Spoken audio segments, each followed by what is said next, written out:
Hi, this is Ian with Sterilizer Autoclave Solutions, and today we are doing our 2-year preventative maintenance on a Statim G4 5000. Next thing we're going to do, there's 7 screws that hold this top cover on. There are 3 in the back.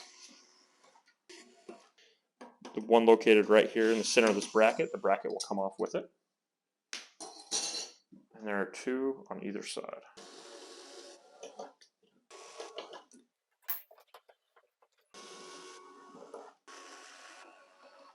Once you have all 7 screws removed, what we're going to do is you want to make sure you have room on the left side of the unit. I'm going to remove my stat mat.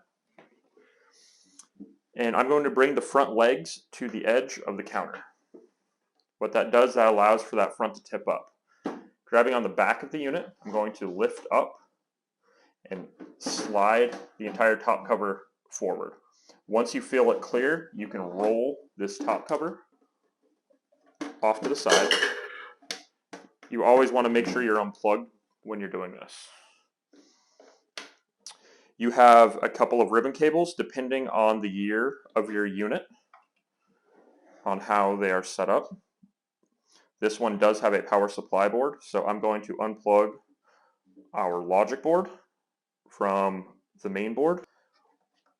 Once my ribbon cable is unplugged from the main board, I'm going to follow back where the power supply board logs in, and I'm going to unplug that as well. That will free up my top cover to be moved to the side. If you have any questions, please give us a call, 704-966-1650, option 3 for free tech support. Thank you.